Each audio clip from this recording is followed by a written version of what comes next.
Commissioner Bankole, Excellencies, ladies and gentlemen, esteemed guests.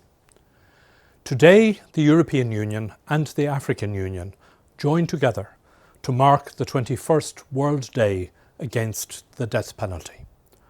We stand united in our unwavering commitment to the fundamental principles of human rights, justice, and the inherent dignity of every individual.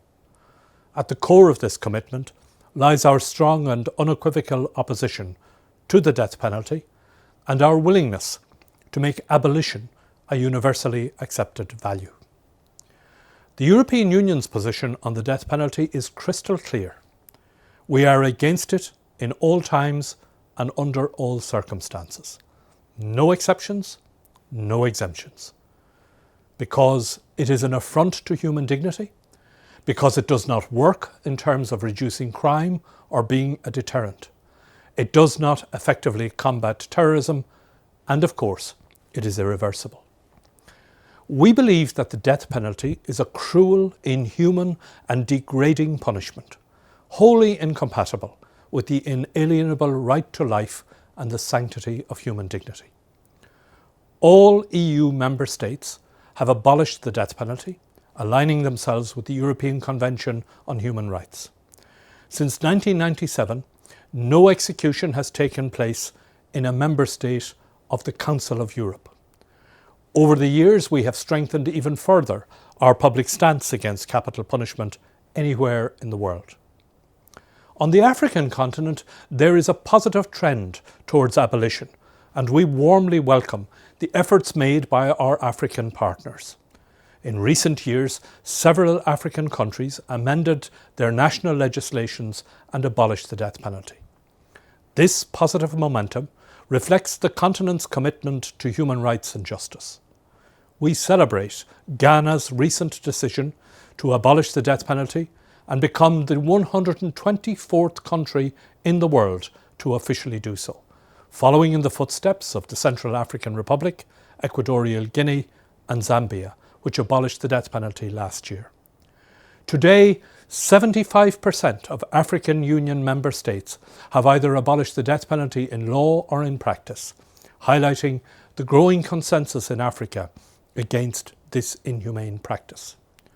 We commend the African Regional Congress against the death penalty, held in Abidjan in April 2018, which reaffirms support for the abolition of the death penalty in Africa. We also warmly welcome the launch of the ACHPR's campaign to promote the adoption of the draft additional protocol to the African Charter on the abolition of the death penalty.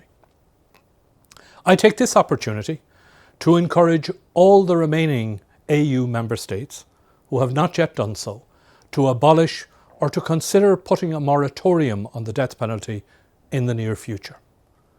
We understand that it can be a difficult decision to make because of public opinion or tradition or religion, but nevertheless, it is still a decision that must be taken for the benefit of all people. Not so long ago, the European Union has itself travelled a journey to abolition, and we have a concrete experience that we can share with the African Commission on Human and People's Rights in support of your efforts to promote abolition. In 1983, the European Parliament passed a landmark resolution on the death penalty, marking a pivotal moment in our advocacy for abolition.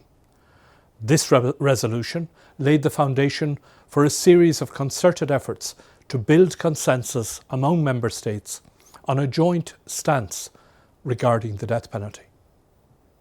Just 33 years ago, I was a member of the National Parliament which abolished the death penalty in my home country of Ireland. The history of the EU's engagement on the abolition of the death penalty is based on our unwavering commitment to the highest standards of human rights. The EU's foreign policy in this regard is outlined in the EU guidelines on the death penalty adopted in 1998.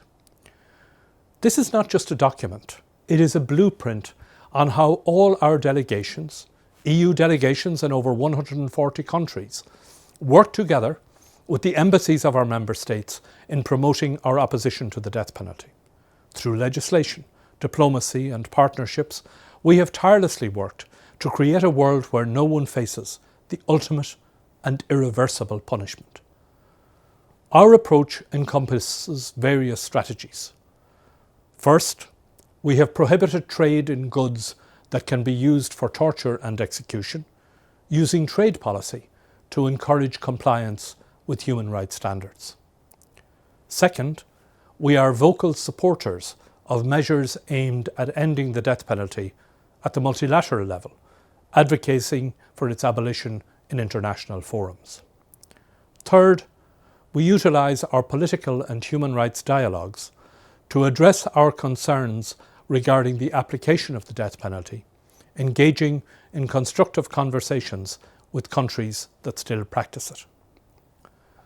Civil society remains at the forefront of the global fight against the death penalty.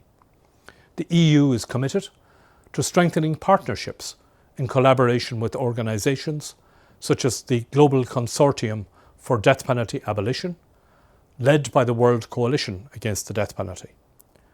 These partnerships extend across 53 countries and encompass diverse NGOs with complementary mandates, including advocacy, campaigning, legal representation, and support for exonerees. This joint EU-AU event is important to build on the increasing cooperation and dialogue between the European Union and the African Union on human rights issues. I hope all your discussion today will pave the way to future work together on abolishing the death penalty. I wish you successful deliberations and thank you for your attention.